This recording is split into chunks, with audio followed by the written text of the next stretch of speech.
വിമുക്ത ഭടന്മാർക്കും കുടുംബത്തിനും കണ്ണൂർ ജില്ലയിലെ ആശുപത്രികളിൽ ECHS ചികിത്സ ലഭ്യമാക്കണമെന്നാവശ്യപ്പെട്ട് വിമുക്ത ഭടന്മാരുടെ സംയുക്ത സമരസമിതി നേതൃത്വത്തിൽ കണ്ണൂർ ECHS പോളിക്ലിനിക്കിലേക്ക് മാർച്ച് നടത്തി.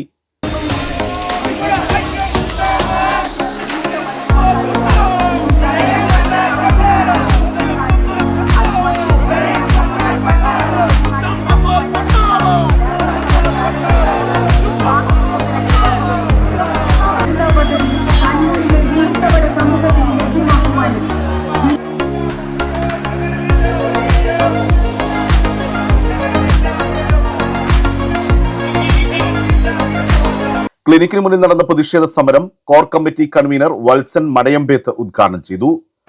ഇന്നത്തെ ഈ പ്രതിഷേധ മാർച്ചിലും ധർണയിലും പങ്കെടുത്ത മുഴുവൻ ആളുകൾക്കും കോർ കമ്മിറ്റിയുടെ അഭിവാദ്യങ്ങൾ അഭിവാദ്യങ്ങൾ അഭിവാദ്യങ്ങൾ.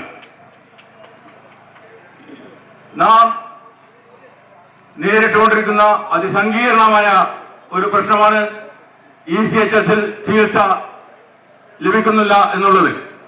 2003 കേന്ദ്ര സർക്കാർ ആരംഭിച്ച ECHS എന്ന ചികിത്സാ പദ്ധതി ഇന്ന് കണ്ണൂർ ജില്ലക്കാർക്ക് അന്യം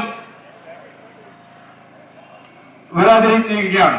ഇനി മുതൽ കണ്ണൂർ ജില്ലയിൽ വിമുക്ത ഭടന്മാർക്ക് ഉണ്ടാകുന്ന ഏതൊരു പ്രശ്നത്തിനും നേരിട്ട് ഈ കോർ കമ്മിറ്റി ഇടപെട്ടുകൊണ്ട് അതിന് പരിഹാരമുണ്ടാക്കുമെന്ന് പറയാൻ ഞാൻ ഈ അവസരം ഉപയോഗപ്പെടുത്തുന്നു. നമുക്ക് ഈ ആനുകൂല്യങ്ങൾ കണ്ണൂർ ജില്ലയിലുള്ള ഈച്ച് ആൻഡ് എവറി ഹോസ്പിറ്റലിൽ ലഭിക്കുന്നതുവരെ ഈ സമരം ഞങ്ങൾ തുടരുമെന്ന് വീണ്ടും വീണ്ടും ആഹ്വാനം ചെയ്യുന്നു. അതായത് ഇത് ഹോസ്പിറ്റലുകൾ എടുക്കാതിരിക്കുന്നതിനുള്ള 2-3 കാരണങ്ങളാണ് അവർ പറയുന്നത്. അതായത് ഒരു കാരണം ഫണ്ടിന്റെ ലഭ്യത, ഫണ്ട് യഥാസമയം ഫണ്ട് ലഭിക്കുന്നില്ല എന്നുള്ളത്.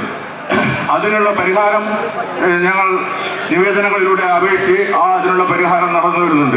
പുതുതായി ആരംഭിക്കുന്ന ആശുപത്രികൾ ഉൾപ്പെടെ വിമുക്ത ഭടന്മാർക്കും ആശ്രിതർക്കും എംപാനൽ ചെയ്യുവാനുള്ള നടപടികൾ സ്വീകരിക്കാൻ കേന്ദ്ര സർക്കാർ തയ്യാറാവണമെന്ന് സമരം ഉദ്ഘാടനം ചെയ്തുകൊണ്ട് അദ്ദേഹം പറഞ്ഞു. Core committee joint convener Michael ചാണ്ടിക്കൊല്ലിയിൽ അധ്യക്ഷനായി. Payyaratta Narayanan, C Surendran, Thomas NV, Raghunath Manikoth, Radhakrishnan Manikoth, AP Suresh Kumar, NK Mohanan Nambiar തുടങ്ങിയവർ സംസാരിച്ചു.